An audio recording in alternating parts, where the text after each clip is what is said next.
Hi, I'm Dan and welcome to Awesome English. This lesson is a part of our series on literary devices and text features. In this lesson, we're going to learn about idioms. Let's get started.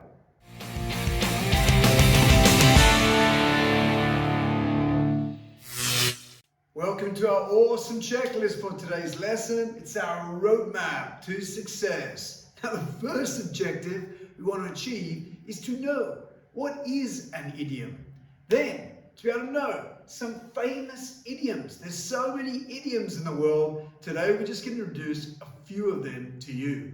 And then a final objective is to be able to use idioms in our writing. All right, let's get started.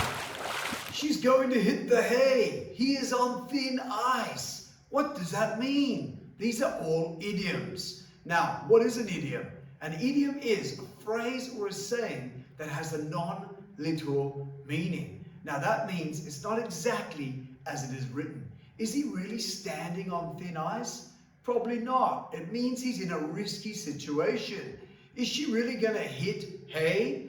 Probably not. She's probably going to go lie down in bed. Now, these are all famous idioms. Let's learn some more.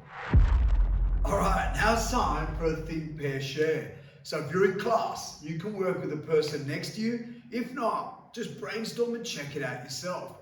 We're going to look at some famous idioms. See if you can work out what their literal meaning is, because these are crazy and it's not literal. All right, let's check them out.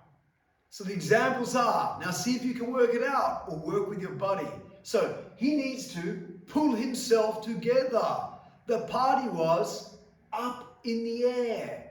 Thank God it's Friday. We need to think outside the box. She was a bad egg. They were couch potatoes. Now, are these all literal or are they idioms? They're idioms. So chat to the person next to you or work it out yourself. What do they really mean? Start sharing. All right, I hope you had some fun working out what those idioms are. So let's check some answers. You can see here are the idioms that we discussed in our pairs. And here are the real meanings over here. I wonder how many you got right. All right, let's keep learning.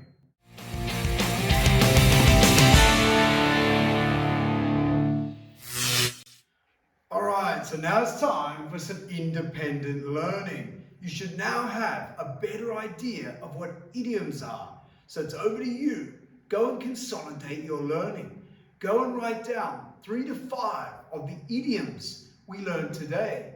Even better is go and conduct your own research and find some more idioms that you can use in your writing. All right, guys, I'll see you next time, and remember to stay awesome.